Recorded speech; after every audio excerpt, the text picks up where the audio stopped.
That's right. In letting the... In case you missed it, I was saying to Maureen that her job is certainly safe as far as I'm concerned. How are you? I'm fine, thank you. Yeah. Gosh, 8 times a week and after that operation. Yeah. It's a tough girling show, isn't it? Yeah, it's 3 hours, 10 minutes, but it's the, you know, but it's the most fun I've ever had with laughing.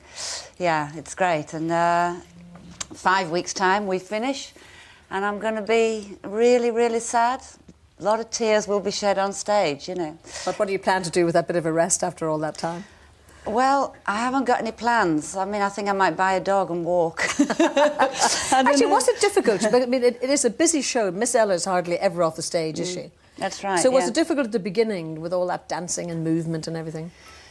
I thought I was going mad, actually, because I can't count. I'm, you know, emotionally incontinent and innumerate in that order. And whenever the American choreographer, who actually is just a triumphant woman, but whenever she said, you know, and you take 8 beats here, and it's 1 and 2 and 3 and 4, and my brain just turned to porridge.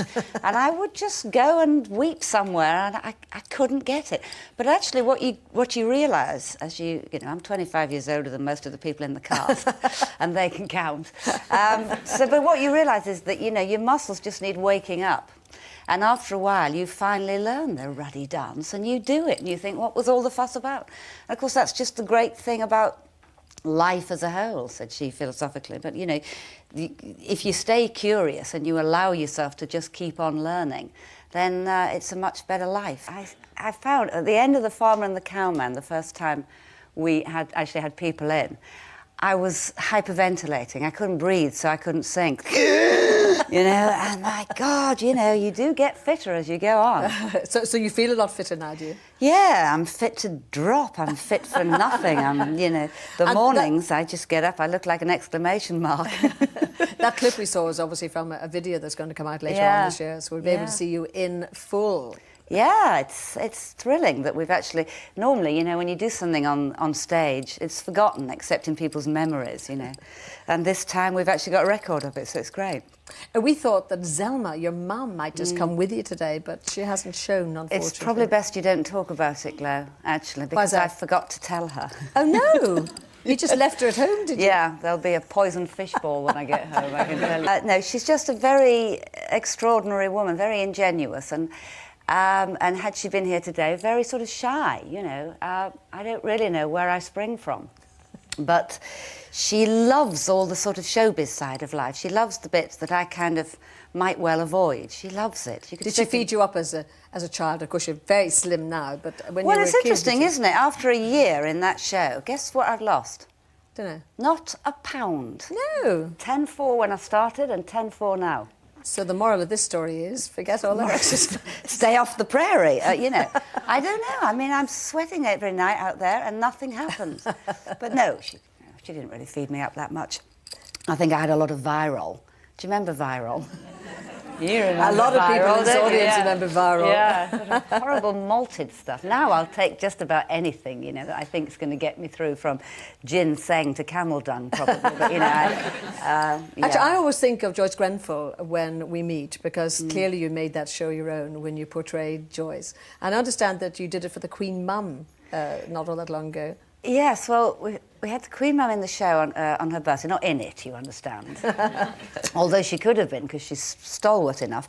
But something happened. I went to open a nursery in North London, and, you know, they've got all the kids sitting out there, these tiny little kids sitting cross-legged, and they don't know me from Chris Biggins, really. In fact, they probably think we're the same person. So, you know, I kind of felt I had the need to explain to them, you know, that they might not see me on the telly, but I am. You know.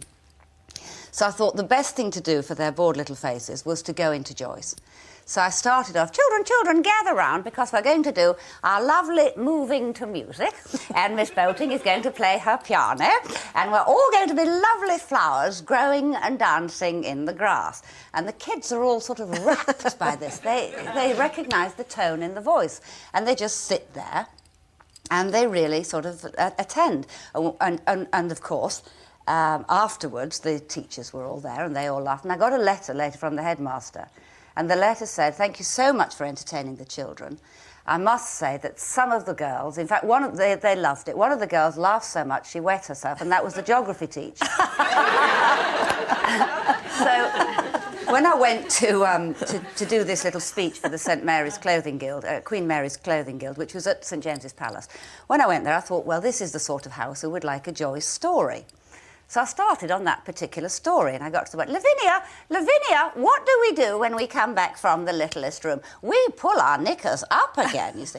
At which point, 2 corgis bounced into the room, came down the aisles, the God's honest truth, stood on either side of the podium and went, ow, ow. So, you know, I took it as a joke, and I said, and the Queen Mum was sitting behind me, and I said, George,